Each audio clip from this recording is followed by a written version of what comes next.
they tell you that their ex is crazy? Did they paint a picture of someone who is really unstable? Someone that won't actually leave them alone? Someone who is so nasty that did all these things to them, put them through the mill? You probably even felt bad for them. A wave of sympathy simply just washed all over you. And you're probably thinking, this poor wounded person with this crazy ex, who could go through so much? Yeah, I bet that you heard that story. And I'm sure that you felt really bad for them. And you thought that maybe you could be the one that could possibly save them or give them sanctuary from such an experience. If this sounds familiar, this isn't a coincidence. You need to listen to this video. And figuring out that script is the first way or claiming back your sanity. Watch this video. Hello, my friends, and welcome back. I hope that you're all doing really well. So, time and time again, we have heard this story, and I'm sure that your experience was one of many. Okay, but particularly this script where the crazy ex, that ex-person that the narcissist had to deal with, was so nasty, was so horrible. Like, how could they go through something so traumatic? Yes, my friends, this is a script. This is something that I have come across so often in my client work. And as you'll see from the comments below in this section, that actually a lot of us have gone through that same entire script. Now, isn't it funny? Okay, it's not funny, but you know what I mean? Like, isn't it funny that we have gone through that same script? And it's a commonality that exists in these toxic relationships that we have actually all heard. They lay out the horrors of the last relationship, and they're so unbelievable. Like, you kind of think, how can someone have so much bad luck in relationships? And you know what? You kind of feel a little bit sorry for them. Yeah. We've all experienced that. We've all heard it. So the major thing here, the phenomenon that exists here in these anomalies, is that the narcissist will do this, that this is something that does exist in these types of interactions with a narcissist or a sociopath or a psychopath. They have these crazy exes. Now, look, I'm not saying that everyone who talks about their crazy ex, and maybe some people have had these experiences. I mean, we could probably say that, but we are not the type of people to actually put someone else down. And I know that in our hearts, even though we know that this person is like that, we probably wouldn't say it in that way that the narcissist has said it to you. And so they cause this bit of us to believe actually who and what they have gone through. So this is just the thing. This is exactly what I'm going to be talking about. So understanding what they have said about their crazy ex is going to determine a lot, and it will help you to healing. So let's get into this. So if we think back to the beginning of the relationship, we were spun the story about this crazy ex that there is. And of course, we believed it. Why wouldn't we? Why wouldn't we believe that there has been someone who has been so nasty to this person? And obviously, like, we want to help them. Obviously, we want to provide this sanctuary for them. We don't want them to feel bad. I mean, obviously, when you love someone, or when you're caring about someone, or when you're getting into a relationship with someone, like, you're never going to think that that person is going to be lying about their ex. Of course, you're not going to think that. You don't think they're going to lie per se. And you're going to think, okay, so how can I help this person? Like, you want to make this relationship successful. So you're going to provide safety for this person. This is all normal.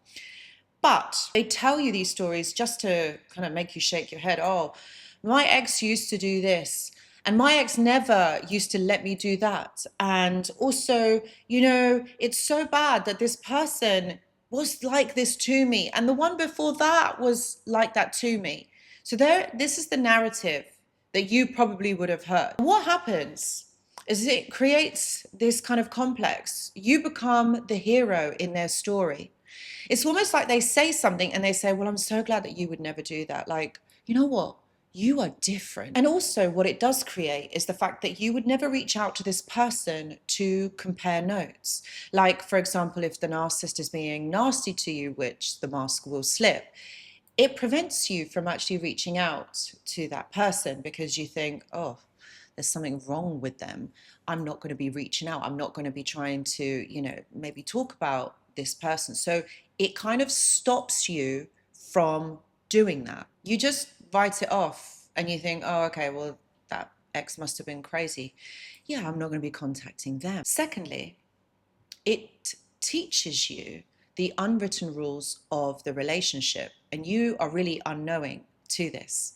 In that, what I mean by telling you what the crazy ex has done wrong, it teaches you to not do those things. So, for example, if the narcissist says to you, oh, you know what, I need some space, you're not going to think anything different. You're not going to think anything more of it than the fact that they need space. And you know not to contact them until they contact you. You might not even question their friendships, and you stop yourself from reaching out to those friends because you know that the crazy ex used to do that as well. So you're not going to be doing that. You're not going to be behaving in that way. So can you see how what it is actually doing is adapting your behavior to what the narcissist expects or wants from you? It's preemptive control disguised as being a compliment. You're busy feeling proud of yourself and thinking, oh, like I know how to make this relationship successful, because that is your main aim. That is your goal of this relationship, to make it successful, to make it last, to make it something that you've always wanted it to be. And of course, they're playing into that role. They're making you believe that that is exactly what they want too. So you know how to adapt your behavior to create that outcome. You were taught to feel like, you're pleasing this person, you're making them happy. That it's actually confused you, because what you have done is you have ignored your own gut feelings about this person because you were so concentrated on not being that crazy ex-person. Then the script flips, and it might be a slow burn, but it will happen. But the pedestal that they put you on, well, you know what, my friends, it starts to get wobbly. You bring up a concern, you say something small, maybe something that you didn't feel was right or untoward towards you. So of course you're going to bring it up. Why wouldn't you? Why isn't it that you're not able to bring it up? And the thing is, that's when you hear it. That's when you get the echo of the past. And they'll say something like, you're being irrational. Why are you getting so emotional about this? You're just acting like my ex. And there you are, you're plunged into that reality, into that box that you didn't want to be put into. And what happens is you try to explain yourself, because actually at this point, this is where the narcissist most likely will start to ghost you, will start to pull away.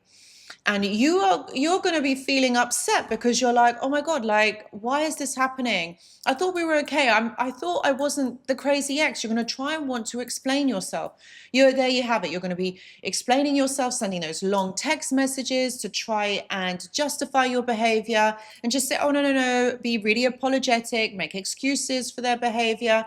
And also you're going to try to get them to see your side of the story. Now what you're seeing is all of this is being used against you.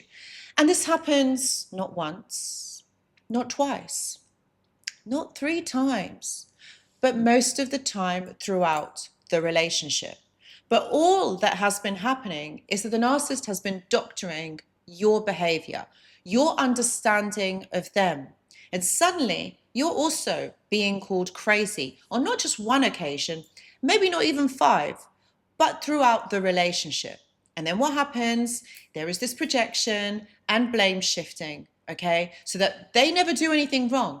Everything is always your fault. And you find yourself over explaining yourself, like literally all the time. And then one of the most painful parts is that they might also be already telling that story to others, that you are twisted, that you are crazy, and that you're acting just like the exes. And you're doing all of these things that they told you not to, but you didn't listen, you didn't conform. This is why you find yourself in this position, because you know what? It's your fault that you didn't listen. If any of this is hitting home and is resonating with you, first of all, I want to say that I'm so sorry that it is.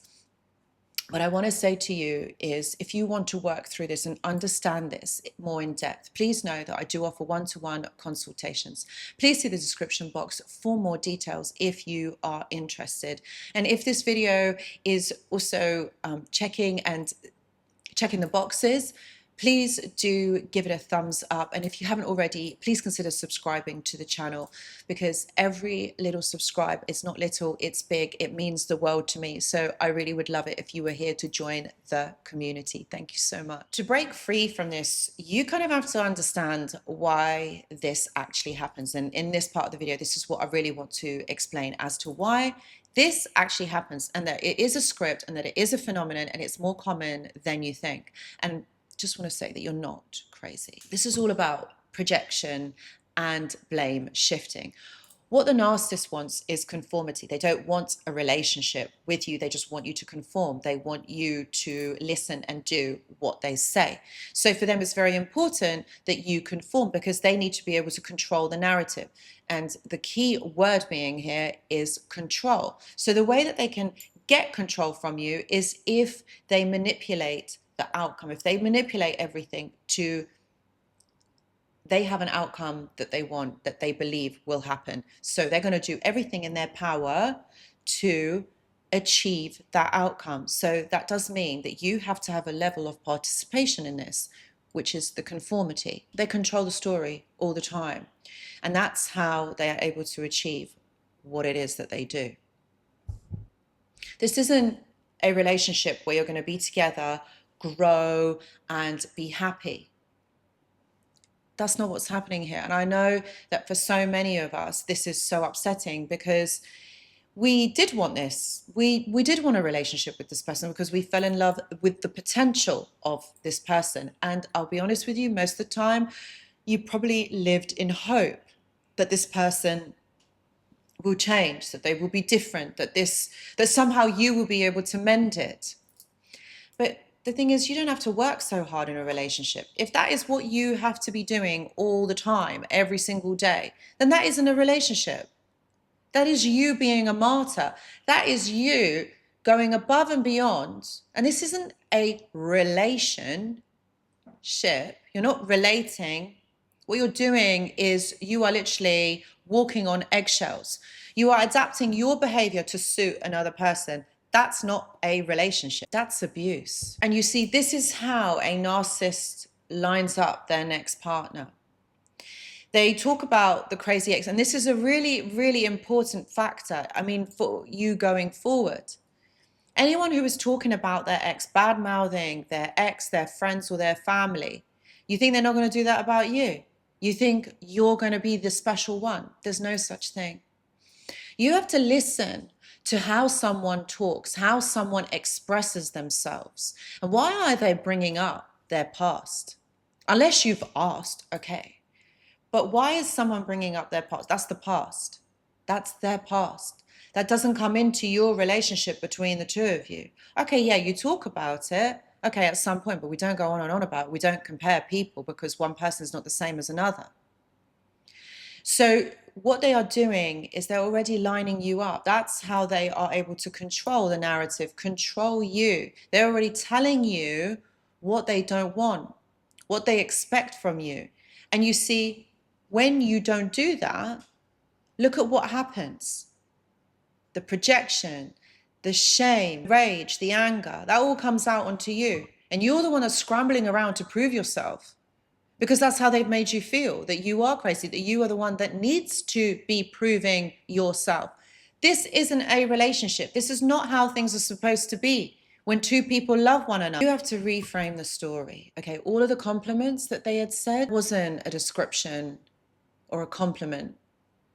That was a confession. When they called their ex crazy or controlling, that's them. That's the projection. That's them confessing who they really are. Crazy ex story is one of the cruelest weapons that the narcissist uses against you. And knowing this early on in the relationship and when you're trying to build with someone is really, really important.